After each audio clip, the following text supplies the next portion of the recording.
আর আমাদের আলেম ওলামা পীরজাদা গুলোকে গাল খেতে এগুলো ঠিক না। কিন্তু কি দরকার আছে বলে? আমি আলোচনা করে আমারটাই এর ও দিয়ে এর দিকে ঠিক দিয়ে ওদিকে এই দিকে ধারা দিয়ে কি লাভ আছে? এগুলো ঠিক না। আমি তো অন্য পাঁচজনের মতো হতে পারি না। আমাদের ঘরে অনেকে গাল দেয়, আমি তো দিতে পারি না। আমি তো কোনো শিখিনি, ঠেস দিয়া চিমটে কাটা এগুলো আমাদের দ্বারা হয় না। কারণ ছোট থেকে ওই পরিবেশে আমরা বড় ঘৃণা লাগে গুলি করতে। কথা বুঝতে পারেন? ওগুলো করতে খারাপ ভালো লাগে না। কি দরকার? ইজ্জতের মালিক আল্লাহ। এত কিছু করো, ফুরফুরা শরীফে যতদিন যাচ্ছে লোক বেরিয়ে যাচ্ছে। জোরে বলা গেল না? আলহামদুলিল্লাহ বললেন না? ওই দরবার আল্লাহ পাকের দরবারে কবুলিয়াত দরবার। বলুন আলহামদুলিল্লাহ। আমার ভাইয়েরা, হযরত বড় পীর রহমাতুল্লাহ প্রত্যেকটা বছর 3000 করে ছেলে ফারেগ হতে, কম বেশি 12টা বিষয়ের উপর জ্ঞান দেয়া হতো। আল্লাহ বড় বিশ্বাসকে এত বড় আলিম, এত বড় জ্ঞানী করে হুজুর ওয়াজ করতে শের বলতেন না, সেই গজল বলতেন। যেমন আমরা বলি না, আলেম উলামা হযরত বলে, মুফতি মুহাদ্দিস হযরতরা বলে বড় পীর বলতেন। একদিন হুজুরের মজলিসে বসেছেন, একটা শেরি, ওই শের বলে, শায়েরি বলে না, বসেছে। আর উনি বলছেন, দেখবো আজকে বড় পীর কটা শের বলে। এই হাতে করে গুনলে হয়তো গুলিয়ে যাবে। উনি একটা সুতুলি নিয়ে বসেছে, সুতুলি। বড় পীর একটা করে বলবে, আমি একটা করে গিট দেব, লাস্টে গুনবো কটা হচ্ছে। বড় পীর বসে বসে শের বলে, উনি একটা করে গিট দিচ্ছে। বড় পীর শের বলতে বলতে তার দিকে খেতাব করে বলছেন, আনা ওয়াহিল্লু ওয়া আনতা তাকিত। আনা ওয়াহিল্লু ওয়া আনতা তাকিত। আমি শের গিট গুলো খুলছি, আমি গিট খুলছি আর তুমি গিট গুলিকে আবার লাগাচ্ছ। সুবহানাল্লাহ। আর কি জোরে বলা গেল না? বড় পীর যখন ওয়াজ করতেন, হুজুরের কোন মজলিসে 10000 পর্যন্ত লোক বসে, 10000। এমন বর্ণনা এসেছে হুজুরের মজলিসে 70000 পর্যন্ত লোক বসে ওয়াজ শুনছেন। মাইক ছিল না। আমাদের নবী হজ্জাতুল বিদা, বিদায় হজ, আল্লাহর রাসূল ভাষণ দিলেন আরাফাত। নবী পাক হজ্জাতুল বিদা ভাষণ, কম বেশি 1,25,000 সাহাবা। আল্লাহ সব সাহাবাদের কাছে আওয়াজ পৌঁছে যাচ্ছে। জোরে বল। আর নবীর গোলাম রাসূল আযম, নবী পাকের খাতির আল্লাহ উনাকে এত আলা ইজ্জত দিলেন, 70000 পর্যন্ত লোক প্রথমে হুজুরের ওয়াজ বিনা মাইকে ততদূর শুনতেন। সবথেকে পিছনে যিনি বসতেন তিনিও ততদূর শুনতে পেতেন। জোরে বল। হুজুরের উপর কিতাবে লিখেছেন, একটা কিতাব আছে হযরত আল্লামা ইমাম শামসুদ্দিন জাহাবী রাহমাতুল্লাহ, হাদিসের বড় ইমাম শামসুদ্দিন জাহাবী রাহমাতুল্লাহ কিতাবে হযরত আল্লামা ইবনে হাজার আসকালানি রাহমাতুল্লাহ, তিনিও কিতাবে জিকির করেছেন। বড় পীর রাহমাতুল্লাহ এত বড় জ্ঞানী, এত বড় শিক্ষিত, কোরআন শরীফের একটা আয়াত বলতেন 40 রকম ভাবে খালি তার তাফসীর করতেন। জোরে বলা গেল না? কোরআন শরীফের একটা আয়াত বলে 40 রকম ব্যাখ্যা হতো। বর্তমান গোটা পৃথিবী নিয়ে বলি, গোটা পৃথিবী যত বড় বড় উলামা হোক, একটা আয়াত শরীফের খুব বেশি হলে 10-12 রকম তাফসীর, 15 রকমের বেশি করতে পারে গোটা পৃথিবী। তাই ময়দান কেঁপে যাচ্ছে। আর হুজুর একটা আয়াতে 40 রকম তাফসীর। হুজুরের মজলিসে আল্লামা জাওজি, আল্লামা ইবনে জাওজি, উনি বড় পীরের মজলিসে বসে থাকতেন। বড় পীর যখন তাফসীর করতেন, আল্লামা জাওজি উনি বড় আলেম, পাশ থেকে সাগি বলতেন, এই ইবনে জাওজি, এটা জানেন? উনি বলেন, এটা জানেন? উনি বলেন, বড় পীর সাহেব 11টা তাফসীর করেছে, 11 রকম, 11টা পর্যন্ত বলেছেন। হ্যাঁ, 11 উপর থেকে যে তাফসীর হচ্ছে 40 পর্যন্ত, মানে কম বেশি 29টা তাফসীর। উনি বলেন, 29 তাফসীরে আমার কোনো জ্ঞান নাই। প্রথমের 11টা ছাড়া 29টা তাফসীর আমি বলতে পারবো না। বড় পীরকে আল্লাহ এত বড় আলা দরজার আলেম করেছিলেন। জোরে বলো। আর জোরে বলা গেল না? আল্লাহ পাকের ওলি দস্তগীর গাউসুল আজম হযরত মুরব্বি রহমাতুল্লাহ আলাইহি হুজুর আমার মজলিসে বসে গেলেন। হুজুর আমার ওয়াজ করতে লাগলেন। একজন আরবি গ্রামারে বড় পণ্ডিত, একজন নাহর বড় শিক্ষিত ব্যক্তি, লোকের মুখে চর্চা শুনে দেয় আল্লাহর ওলি প্যারা নবী দস্তগীর গাউসুল আজম হযরত মুরব্বি রহমাতুল্লাহ আলাইহি হুজুর ওয়াজ করতে করতে আরবি গ্রামারের কায়দা বলতে, আরবি গ্রামারের কায়দা শেখাতে। ও যুবক, এই চিন্তা ভাবনা নিয়ে হুজুরের মজলিসে চলে গেলেন, হুজুরের বৈঠকে বসে গেলেন। আল্লাহর ওলি প্যারা নবী দস্তগীর গাউসুল আজম হযরত মুরব্বি রহমাতুল্লাহ আলাইহি সেদিন মজলিসে জিকিরের তালিম দিতে লাগলেন, জিকিরের আলোচনা করতে লাগলেন। ও যুবক, 70,000 মজলিসে বসে বসে লোকটা বলে ফেলেছিল জাতা ইয়াউমা মিন্নি, জাতা ইয়াউমা মিন্নি, আজকে দিনটা বেকার হয়ে গেল, আজকে দিনটা জায়া হয়ে গেল। লোকের মুখে যেটা শুনেছি সেটা তো পেলাম না, লোকের মুখে যেটা শুনেছি সেটা তো পেলাম না। জাতা ইয়াউমা মিন্নি। ও যুবক, আল্লাহর ওলি প্যারা নবী দস্তগীর গাউসুল আজম হযরত মুরব্বি রহমাতুল্লাহ আলাইহি ওয়াজ করতে করতে দাঁড়িয়ে গিয়ে তানা থেকে খেতাব করে বলে দিলেন তুফাদ্দিলুন নাহবা আলা মাজালিসুজ যিকির, তুফাদ্দিলুন নাহবা আলা মাজালিসুজ যিকির। তুমি কি বাবা জিকিরের মজলিসে থেকে নাহর মজলিসকে গুরুত্ব বেশি দাও? উনি জলসায় বসে বলেছেন জাতা ইয়াউমা, এতগুণ লোক আছে, হয়তো সানাউল্লাহ সিদ্দিকীর কাছে আজকে তো অন্য কিছু আশা করেছিল, হয়তো ওদিন একটা আশা করে আজকে একটা, আজকে হুজুর এই সম্পর্কে আলোচনা করল, হয়তো কেউ করেছে। ওই ইলম কিন্তু আমি পাইনি, ওই মারে ইলমটা আমি পেলাম।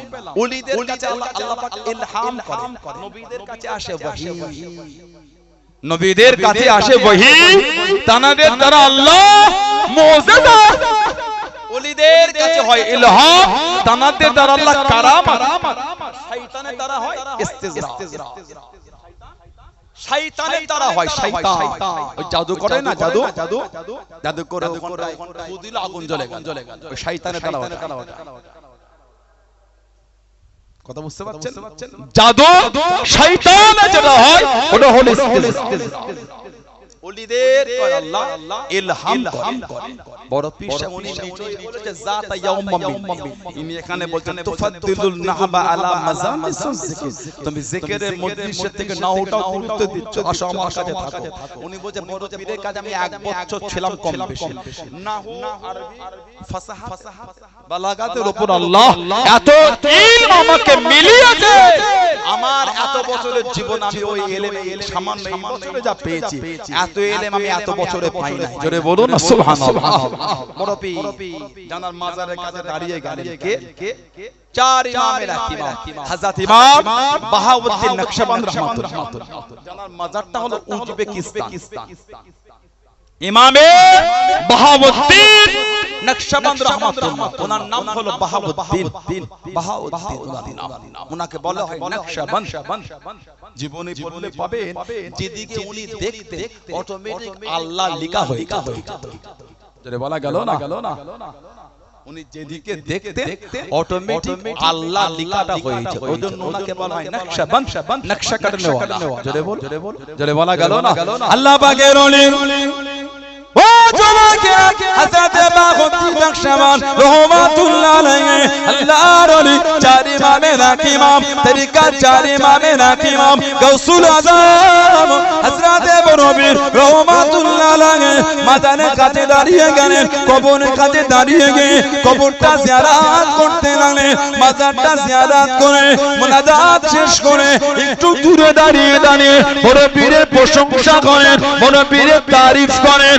আল্লাহ পাকের ওলি, আল্লাহ পাক আপনাকে গাউসুল আজম করেছেন, আল্লাহ পাক আপনাকে প্যারা পীর করেছেন, আল্লাহ পাক আপনাকে কাদরিয়া তরিকার ইমাম করেছেন। বড় পীরের প্রশংসা করেন, বড় পীরের তারিফ করেন।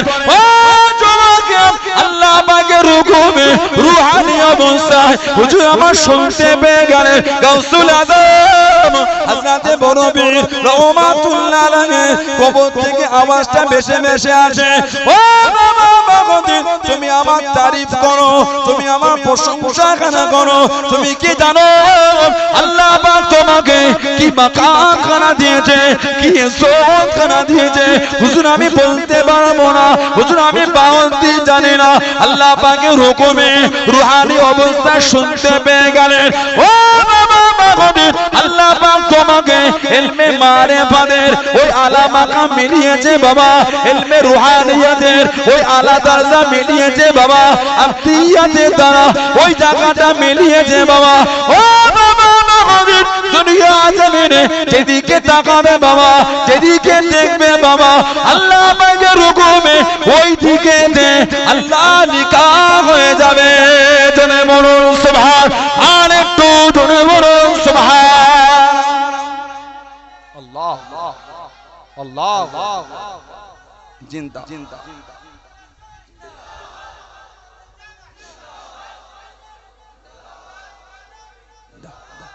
আল্লাহ বলুন আলহামদুলিল্লাহ। আশিকে রাসূল নায়েবে নবী ছিলেন ছোট হুজুর জুলফিকার আলী সিদ্দিকী দাদুজান ছোট হুজুর রহমত, বলুন আলহামদুলিল্লাহ।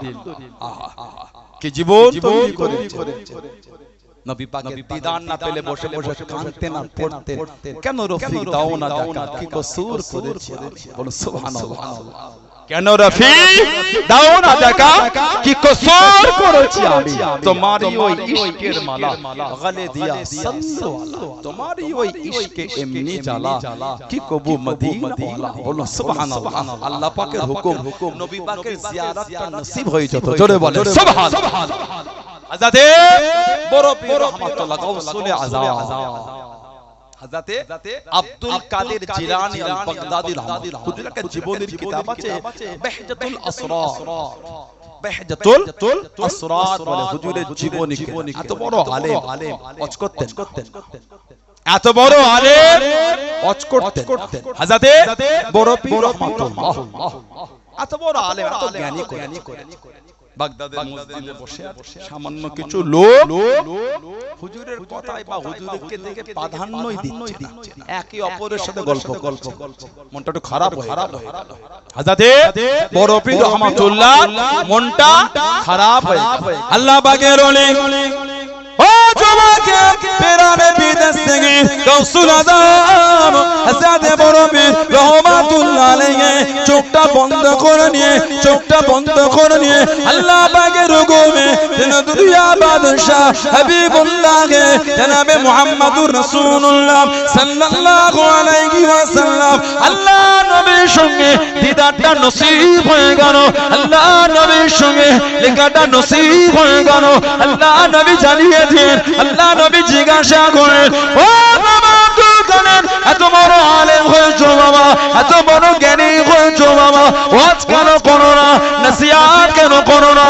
ইয়া রাসূলুল্লাহ হাবিবাল্লাহ, ইয়া রাসূলুল্লাহ হাবিবাল্লাহ, আল্লাহ পাকের নবী সাল্লাল্লাহু আলাইহি ওয়াসাল্লাম হুজুর বেয়াদবি মাফ করুন, গুস্তাখিটা ক্ষমা করুন, এরা আমার কথা মানে না, এরা আমার কথায় গুরুত্ব দেয় না।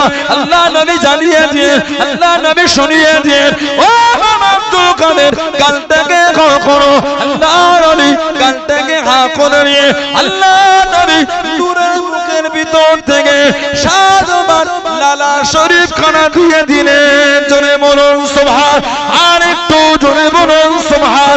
কিছুক্ষণ পরে চোখটা করে দেখতে পেলেন গোটা মসজিদ ভরে গেছে, আর কেউ কথা বলে না, সবাই হুজুরের দিকে তাকিয়ে আছে, সবাই হুজুরের দিকে তাকিয়ে আছে। ও যুবক আবার চোখ বন্ধ করে আল্লাহ পাকের হুকুমে আল্লাহ রাসূলের জামাতা, আল্লাহ রাসূলের সাহাবী, ইসলাম জানের 4র্থ নম্বর খলিফা হযরত আলী রাদিয়াল্লাহু তাআলা আনহুর সঙ্গে দিদারটা নসিব হয়ে গেল। শেরে খোদা জিজ্ঞাসা করে, ও বাবা আব্দুল কাদের এত বড় আলেম হয়ে গেলে বাবা, এত বড় জ্ঞানী হয়েছো, ওয়াজ কেন করো না, নসিহত কেন করো না? হুজুরেরা আমার কথা শোনে না, হুজুরেরা আমার কথা মানে না। আল্লাহ রাসূলের জামানা ইসলাম জানের চতুর্থ নম্বর খলিফা হযরত আলী রাদিয়াল্লাহু তাআলা আনহু হুজুর আমার জানিয়ে দিয়ে, হুজুর আমার শরিয়ে দিয়ে, ও বাবা আব্দুল কাদের কালটাকে হা করো, হুজুর কালটাকে হা করলেন। হযরত আলী রাদিয়াল্লাহু তাআলা আনহু মুখের ভিতর থেকে ছবার লালা শরীফ খানা দিয়ে দিলেন। জোরে বলুন সুবহান, আর একটু জোরে বলুন সুবহান। আল্লাহর ওলি তেরা নবী দস্তগীর গাউসুল আযম হযরত মুরব্বি রহমাতুল্লাহ জানিয়ে দেন, ও রাসূলুল্লাহ জামাতাম হুজুর পিয়ার দিবাস করুন। আল্লাহ নবী সাতবার দিলেন, আপনি কেন ছবার দিলেন? একবার কেন কম দিলেন? একবার কেন কম দিয়ে? আল্লাহ রাসূলের জামাতা ইসলাম জানের চতুর্থ নম্বর খলিফা মাওলা আলী রাদিয়াল্লাহু তাআলা আনহু হুজুর আমার জানিয়ে দিয়ে, হুজুর আমার শুনিয়ে দিয়ে, ও বাবা আব্দুল কাদের আল্লাহ নবী সাতবার দিয়েছেন, আমিও যদি সাতবার দিয়ে দিই আদবের খেলাফ হবে, আদবের খেলাফ হবে। ওই জন্য আমি একবার কম দিলাম। জোরে বলুন সুবহান, আর একটু জোরে বলুন সুবহান। বেহজাতুল আসরার বড় পীরের জীবনী কি? ওই যে বড় পীর ওয়াজ শুরু করেছে, এমন ওয়াজ বাগদাদের মসজিদ ভরে রাস্তাও জাম হয়ে গেছে। জোরে বল, জোরে বল। এবার হুজুরকে বলতে হুজুর ওয়াজ বন্ধ করে দেন, হুজুর ওয়াজ বন্ধ করে দেন। কেন বাবা? হুজুর আপনি এমন ওয়াজ করছেন বাগদাদের শহর জাম হয়ে গেছে। জোরে বল, আর একটু জোরে বলা গেল না? তানাদের জীবনে আমি কদিন আগে কাইয়ুমে জামান আলা হযরত বড় দাদাজান আব্দুল হাই সিদ্দিকী রাহমাতুল্লাহ তানা জীবনী দাদা হুজুর জানার সম্বন্ধে বলতেন, ইনি আমার কাবা শরীফের গেলাম ধরে দোয়া চাওয়া ছিল। জোরে বল, জোরে বল। দাদা হুজুরের মোট আওলাদ কটা জানেন আপনারা? ছেলে মেয়ে কটা? মোট কটা? মোট 38টা। কটা বলে দাদা হুজুরের মোট আওলাদ 38টা। আল্লামা হিন্দ, আল্লামা রুহুল আমিন রাহমাতুল্লাহ দাদা পীরের জীবনী কিতাব লিখেছেন। ওই কিতাবটা খুলে পড়ে দেখবেন আল্লামা হিন্দ, আল্লামা রুহুল আমিন রাহমাতুল্লাহ দাদা পীরের জীবনী কিতাব। ওই কিতাবগুলো দেখবেন। দাদা হুজুর পাচ্ছেন ইন্তেকাল যখন হচ্ছে তখন 5 জন ছেলে আর 5 জন মেয়ে, বাকি সব ইন্তেকাল হয়ে গেছে। বড় আওলাদ কাইয়ুমে জামান বড় হুজুর রাহমাতুল্লাহ আব্দুল হাই সিদ্দিকী হুজুর রাহমাতুল্লাহ দাদা হুজুর বলতেন, আমার বড় ছেলে আসমানি ওয়াজ করে, আসমানি ওয়াজ। জোরে বলবেন বড় হুজুরকে বলতেন কাইয়ুমে জামান হুজুর রাহমাতুল্লাহ। প্রথমে হজে গেলেন 1310 47 বছর বয়স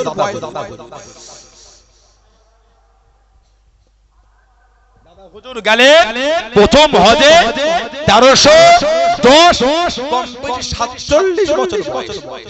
এই যে হজে গেলেন তার আগে তখন 40 বছর বয়স, কমপ্লিট 40টা বছর বয়স।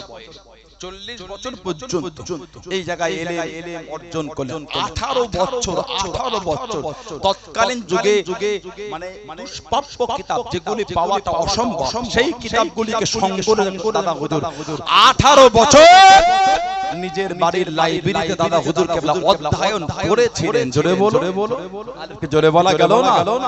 দাদা হুজুরের হাদিসের উস্তাদ ছিলেন মানিকতলাতেই শুয়ে আছে ফতি আলী বাইসি হুজুর রাহমাতুল্লাহ। উনি হলেন বাতিনি উস্তাদ মারিফত, আর হাদিস শরীফের উস্তাদ মানিকতলা হুজুরের দরবারে ঢুকে ওই ডান দিকে মাজার আছে হযরত হাফেজ জামালউদ্দিন আহমদ মুঙ্গেরি রাহমাতুল্লাহ।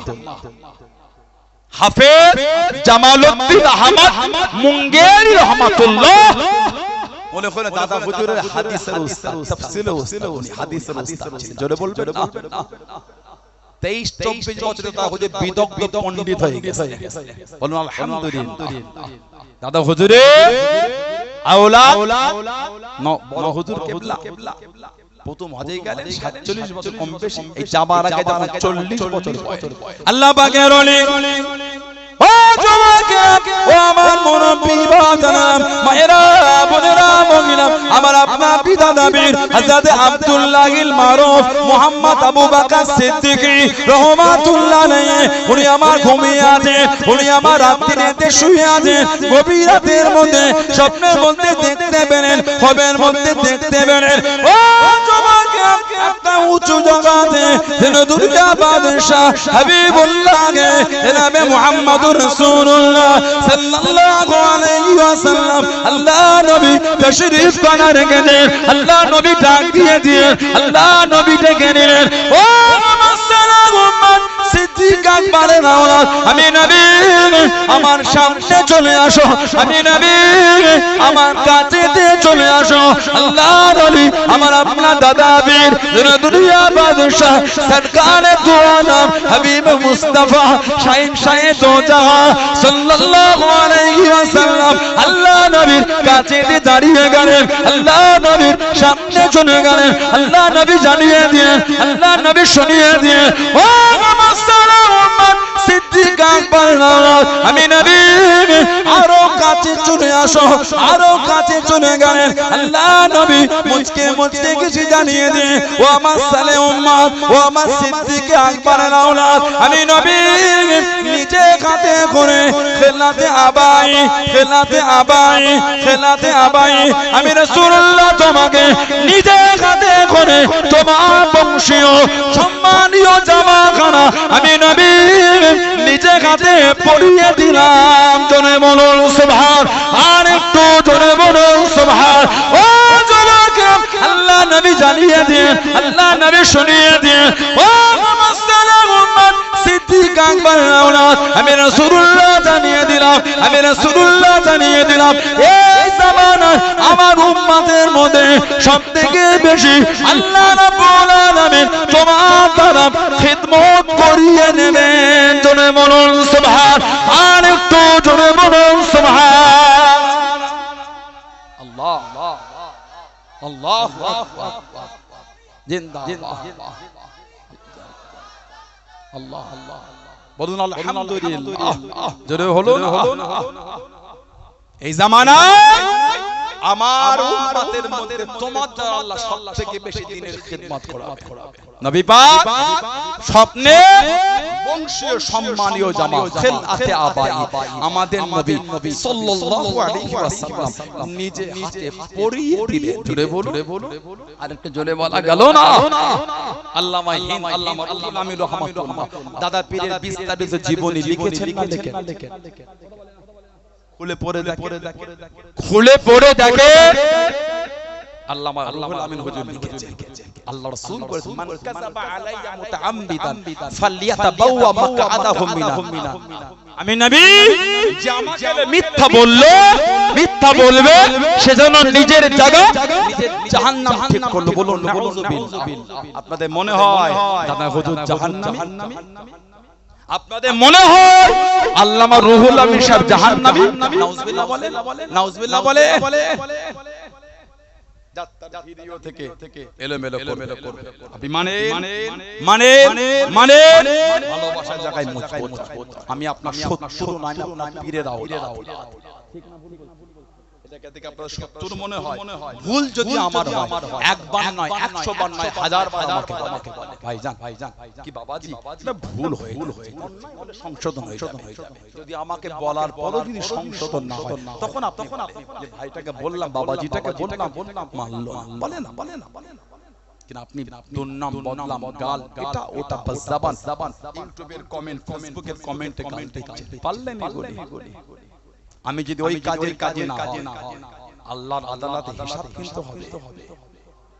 বুখারী শরীফ আর মুসলিম শরীফ একটা হাদিস আছে মুত্তাফাকুন আলাইহি আল্লাহ রাসূল বলেছেন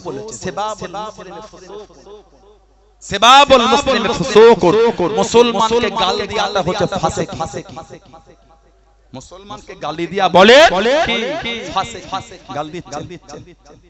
কিছু কিছু ছেলে এত সুন্দর সুন্দর ভাষা লেখে, আমার তো মনে হয় ওগুলোকে প্রিন্ট আউট করে বার করে কাঁচ দিয়ে ফ্রেম করে বাঁধিয়ে ঘরের গেটে ঝুলিয়ে দিয়ে ঢুকতে দেখবো বার হতে অমুক জেলার অমুক গ্রামের অমুক ছেলেটা এই সার্টিফিকেট আমাকে দিয়েছে।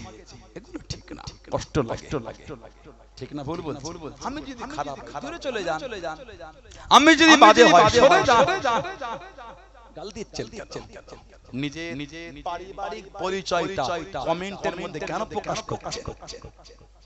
নিজের বাড়ির নোংরা পরিবেশের কাছে কেন জাহির করছেন? গাল দিচ্ছেন মানে আপনার পরিবেশটা কেমন ওই তো বলে দিচ্ছে, ঠিক না? ভুল বলছি? মদের আড্ডায় ভালো পরিবেশে ছেলেরা যায় না, আপনি ভালো করে নোংরা বন্ধুর পাল্লায় পড়ে চলে ফিরে আসে। যুবক, আপনার শরীরের রক্ত থেকে আজও রাসূলুল্লাহর ভালোবাসার খুশবু পাওয়া যাচ্ছে। সুবহানাল্লাহ বলে, জোরে বলে, জোরে বলে, আজও আপনার শরীরের রক্ত থেকে রাসূলুল্লাহর ভালোবাসার খুশবু পাওয়া যায়। আপনার আব্বা, আপনার দাদু, আপনার মা, আপনার দাদি, আপনার নানা, আপনার নানা, আপনার বংশের মুরব্বিরা তারা আল্লাহর রাসূলের জন্য নিজের জীবন বিলীন করে দিয়েছে। তাদের বাচ্চা নোংরা বন্ধুর সঙ্গ পেয়ে কেন মদের আড্ডায় বসে গেছে? ফিরে আসে, ভালো পথে আসে। ভয় লাগে না? ভয় হলো না, ভয় ভালো হন। আল্লাহর ওলি আল্লাহ হযরত বড় হুজুর রহমাতুল্লাহ দাদা হুজুর প্রথমে হজে গিয়ে কাবা শরীফের গিলাফ ধরে কেঁদেছেন, আল্লাহ আমার আওলাদ ভাই ইন্তেকাল করে, আল্লাহ একটা ছেলে আমাকে দেন, একটা আওলাদ আমাকে দেন। কেঁদেছিলেন দাদা হুজুর। ওই আওলাদের কাইয়ুমে জামান আল্লাহ হযরত আব্দুল হাই সিদ্দিকী বড় হুজুর দাদা জামান রহমাতুল্লাহ জোরে বললেন না সুবহানাল্লাহ। আমার দাদা পীর মুজাদ্দিদুজ জামান দাদা হুজুরের নাম হল আব্দুল্লাহিল মারুফ মুহাম্মদ আবু বকর সিদ্দিক রাহমাতুল্লাহ। দাদা হুজুর মাঝে মাঝে বলতেন, এটা হলো আমার কাবা শরীফের গিলাফ ধরে দোয়া চাওয়া ছিল। বলবেন না সুবহানাল্লাহ? এটা কাবা শরীফ বড় হুজুর কে ওয়াজ করতেন, জীবনী পড়ছিলাম 8 ঘন্টা পর্যন্ত বড় হুজুর ওয়াজ করে 8 ঘন্টা 10 ঘন্টা বড় হুজুর ওয়াজ করতেন। সুবহানাল্লাহ বলে। এগুলো জাহিরি শক্তিতে না, এগুলো রূহানি শক্তিতে। আজ আমার আব্বা হুজুর মাইলা নাবার কোনো খবর হয় না, জানেন তো? আজ আমার আব্বা হুজুরের 5 ঘন্টাটা কোনো ব্যাপার না। আল্লাহ হুজুরের শরীর সুস্থ রাখে, আল্লাহ হুজুরের হায়াত দারাজ করে, আল্লাহ হুজুরকে বিমার শিফা করে। বলুন আমিন। পূর্ববর্তী হুজুরকে আল্লাহ হায়াত দারাজ বিমার শিফা করে। সিলসিলা আলেম উলামা হাক্কানি মুফতি মুহাদ্দিস খলিফাদের আওলাদের আওলাদ আল্লাহ পাক সিলসিলার ইমাম মুয়াজ্জিন আল্লাহ সমস্ত ভাইদের আল্লাহ প্রত্যেকের হায়াত দারাজ করে। বলুন আল্লাহুম্মা আমিন। আহলে সুন্নাত ওয়াল জামাত সকলকে হেফাজত করে। বলুন আল্লাহুম্মা আমিন। জোরে বলেন আল্লাহ। আমার ভাইয়েরা, বাচ্চারা, ছেলেরা, যুবকেরা, মুরব্বি, কোন দরবার আল্লাহ আমাদের মিলিয়েছে? ফুরফুরা শরীফের দরবার। আল্লামা হিন্দ দাদা হুজুর কেবলা আছেন সেই দোক খানকা শরীফ দোকে হুগলি সিঙ্গুরের একটু আগে চন্দনপুর স্টেশন নামতে দোকে আমাদের একটা বাড়ি আছে। দোকে আমাদের একটা বাড়ি আছে। দোক দাদা হুজুর আছে, কিছু মুরিদান বাড়ি চলে যাচ্ছে। দাদা হুজুর ওনাদের হাতে বলে দিলেন, বাবা স্টেশনে গিয়ে দেখবেন এক ব্যক্তি এসেছে, খুব তাড়াহুড়ো করছে। ওনাকে গিয়ে বলবে যে হুজুর দহলিজে বসে আছেন, অপেক্ষা করছে। জোরে বল, হুজুর দহলিজে বসে আছে, দাদা হুজুরের মুরিদ আছে, স্টেশনে এসে দেখছে আল্লামা রুহুল আমির হুজুর পালকি পানি হচ্ছে, পালকি করে যাবে রুহুল আমির সাহেব তো খানকা শরীফে চন্দ্রপুরে নেবে। খলিফা দাদা হুজুর মুরিদরা এসে বললেন দাদা হুজুরকে বলতে আপনাকে হুজুর দহলিজে বসে আছে, আপনাদের হুজুর অপেক্ষা করছে। বলে তখন ফোন ছিল রুহানি মারিফাতের নূর দ্বারা আল্লাহ দেখিয়ে দিয়েছে। জোরে বলা গেল না? আল্লাহ পাকের ওলি ও জমাকে ও আমার মুরব্বি বাবারা মায়েরা বোনেরা বগিরাম, কোন ফুরফুরা শরীফকে দরবার বলে মেনেছে? এটা হলো বেদাতি দরবার না, এটা শিরকি দরবার না, এটা ওয়াহাবিয়াতের দরবার না, এটা কুফরিয়াতের দরবার না, কবর সিজদার দরবার, ফুরফুরা ফুরফুরা নয়, ফুলচাঁদনের দরবার ফুরফুরা নয়, হাজত মান্নতের দরবার ফুরফুরা নয়। ও জমাকে ফুরফুরা শরীফ আল্লাহ সুন্নিয়াতে দরবার করেছেন। জোরে বলুন সুবহান, আর একটু জোরে বলুন সুবহান। ও জমাকে আল্লাহ নবী আমার আপনার দাদা বীর রহমাতুল্লাহ আলাইহি দরবারে কিছু মেহমান চলে। আল্লাহ নবী আমার আপনার দাদা বীর রহমাতুল্লাহ আলাইহি নিজে বাড়ির ভিতর থেকে খাবার খানা পার করে মেহমানদারি করেন। 8 জন মানুষের পাতে ভাত তুলে দিতে বললেন। সবার পাতে খানা উঠিয়ে নিয়ে সবার পাতে খানা উঠিয়ে নিয়ে আল্লাহ নবী আমার আপনার দাদা বীর রহমাতুল্লাহ আলাইহি হুজুর আমার হুকুম করে দিয়ে ও বাবা মুরিদ মোদাকে দিলাম 5টা প্লেটে বাবা খানা উঠিয়ে নাও, তরকারিটা দিয়ে দাও বাবা। হুজুর 5 জন তো আর কেউ নয়, আমরা যে কজন আছি নিয়েছি আল্লাহর ওলি জানিয়ে দিয়ে আমি আবু বকর রহমাতুল্লাহ বলে দিলাম 5 জনের প্লেটে খাবার রেডি করে নাও বাবা, খানাটা তুলে নাও বাবা, ওটা চাপা দিয়ে রেখে নাও। ও যুবকেরা তখন অখণ্ড বাংলাদেশের শেষ সীমানা থেকে 5 জন মেহমান শিয়াখানায় নেমে গেলেন। মাটি রেলে করে শিয়াখানায় নেমে গেলেন। ওই সময়ে পীরের দরবারে যাওয়াটাকে অসময়ে যাওয়াটা বেয়াদবি মনে করে পীরের দরবারে গেলেন না। একটা বাড়ি তো নিজে রয়ে গেলেন, এত অসুবিধে হয় টুকটুক করে ওই দলিল থেকে বার হয়ে আল্লাহর ওলি আমার আপনার দাদা আমি রহমাতুল্লাহ আলাইহি দরবারের দিকে চলে যাচ্ছেন। ও যুবকেরা আল্লাহর ওলি আমার আপনার দাদা পীরের মুরিদ মোদাকে দিনরা ওই 5 জনকে দেখে ডাকতে লাগলেন। তারা ডেকে দাঁড়িয়ে গেলেন। আল্লাহর ওলি মুজাদ্দিদুল জামান আপনাদের জন্য খাবার রেডি করে রেখেছেন। জোরে বলুন সুবহান, আর একটু জোরে বলুন সুবহান। মুজাদ্দিদুল জামান ওই 8 জনের মেহমানদারি করে আরো 5টা প্লেটে খাবার তুলে রাখো। কেউ না রে বাবা রাখো, চাপা দিয়ে দাও। 5 জন এসেছে দরবারে আসছে না কেন? এই অসময়ে পীরের দরবারে যাব, এই অসময়ে পীরের দরবারে যাব। যে দড়ি যে উঠে যত অসুবিধা হয় না থাকতে পেরে দরবারে চলে। যেই দরবারে গিয়েছে ওই 8 জন ডাকছে চলে আসো। কি ব্যাপার? খাওয়া দাওয়া হয়েছে? এই হুজুর আপনাদের জন্য ভাত রেডি করে রেখে দিয়েছে। জোরে বলে, জোরে বলে, জোরে বলে। পঞ্চুল মারিফাতের নূর আল্লাহ দেখিয়ে দিয়েছে। জোরে বলে, জোরে বলে। বাংলাদেশে ঢাকা বলে একটা জায়গা আছে। ঢাকা বাংলাদেশের রাজধানী, ওটা ঢাকা। এই ঢাকা ওর মধ্যে পড়ে যাত্রা বাড়ি। যাত্রা বাড়িতে একটা মাদ্রাসা আছে আমাদের দারুন নাজাত সিদ্দিকিয়া মাদ্রাসা। দারুন নাজাত সিদ্দিকিয়া আমাদের পাশে ভবানীপুর 21 মাঘ মাহফিল আল্লাহ কবুল করে আসবে ইনশাআল্লাহ। গতবারের মতই মাগরিব আবার ওখান থেকে আসে আমাদের খয়রপুর মাদ্রাসা, ওখানে সভাপতি আমরা আমাদের মাদ্রাসাগুলো নাম প্রকাশ করি। এই বয়সে আলহামদুলিল্লাহ অনেক কটা মাদ্রাসা আল্লাহ দায়িত্ব দিয়েছে। বলুন আলহামদুলিল্লাহ। দোয়া করে অহংকার না, আল্লাহ যেন সিয়াতের সাথে লিল্লাহিয়াতের সাথে এই দায়িত্বটা আল্লাহ পালন করার তৌফিক দান করে। বলুন আমিন, বলুন আল্লাহুম্মা। বড় দায়িত্ব, খুবই দায়িত্ব নিলে হয়, দায়িত্ব পালন করতে হয়,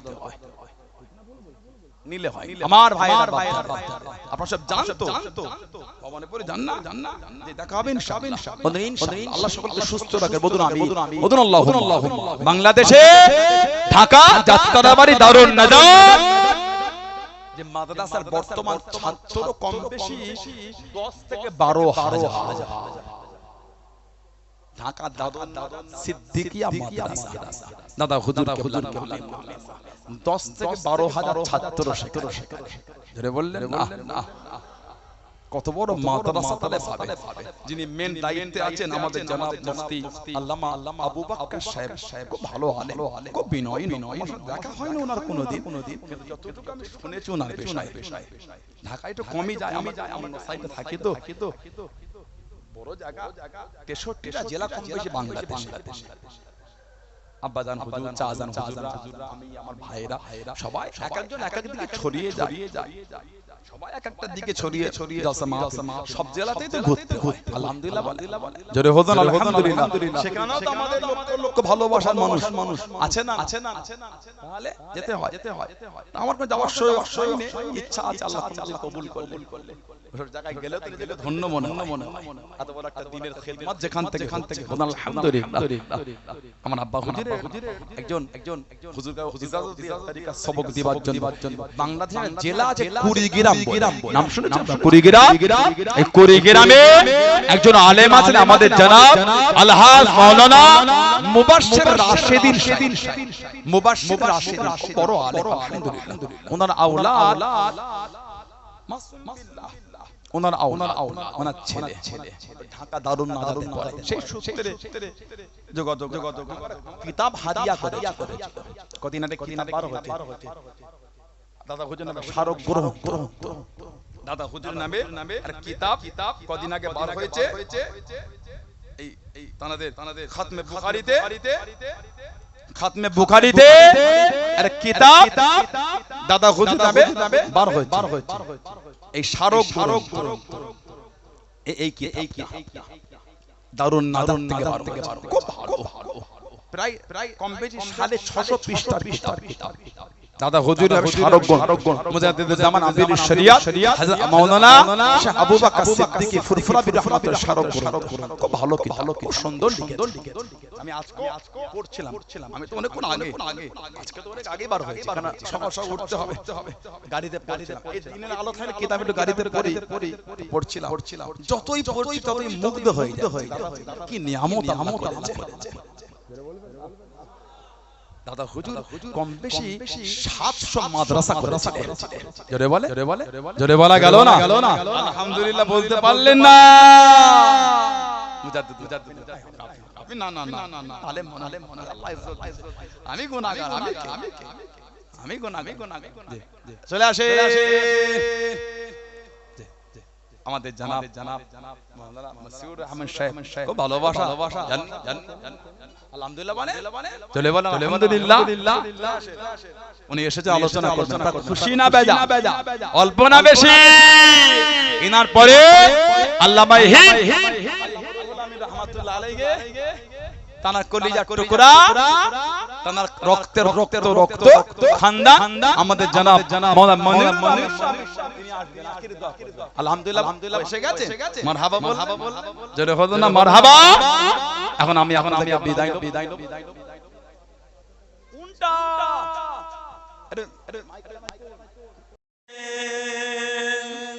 ওয়াসাল্লিমু